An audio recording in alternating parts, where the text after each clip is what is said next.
আর আমি রচনা তোমাকে আগেই বলেছি তোমাকে আসতে হবে। আমি ওই জন্যই বলছি, আমি বারবার একটা কথা বলছি, বোধ রচনা ব্যানার্জি এবং অসিত মজুমদার দুজনেই খুব ভালো, কিন্তু কিন্তু অসিত মজুমদারের সবচেয়ে বড় দোষ হচ্ছে কানের কাছে গান গান গান গান করে গোলমাল করে দেয়।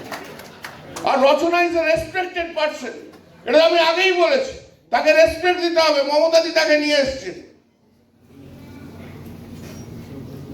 শুনে রাখ একটা ঘটনা, তপন মজুমদার বলে রাখি, তখন 2001-এ আমরা তখন এমএলএ হয়েছি, আমাদের বিরোধী দলের ঘরে আমরা বসে আছি, গল্প করছি, একজন কোন এমএলএ এসে তাপস পালকে উল্টো পাল্টা বলেছে, বক্সিয়ে বলে একদম সাবধানে কথা বলবে। দিদি ইনভাইট করে তাপস পালকে নিয়ে এসছে, একটা বাজে কথা কিন্তু তুমি বলবে না।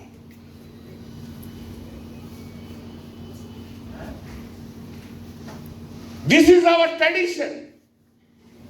দিদি অনেককে রিকোয়েস্ট করে বলে অনেকে দলে আসে, তাদেরকেও রেসপেক্ট সবাইকে করতে হবে। আর এরা ডিসরেসপেক্ট করার মানুষ নয়, এরা এমন একটা জগৎ থেকে আসছে যে জগতে কুটকাছালি নেই। তো সবাই একসঙ্গে কাজ করবে।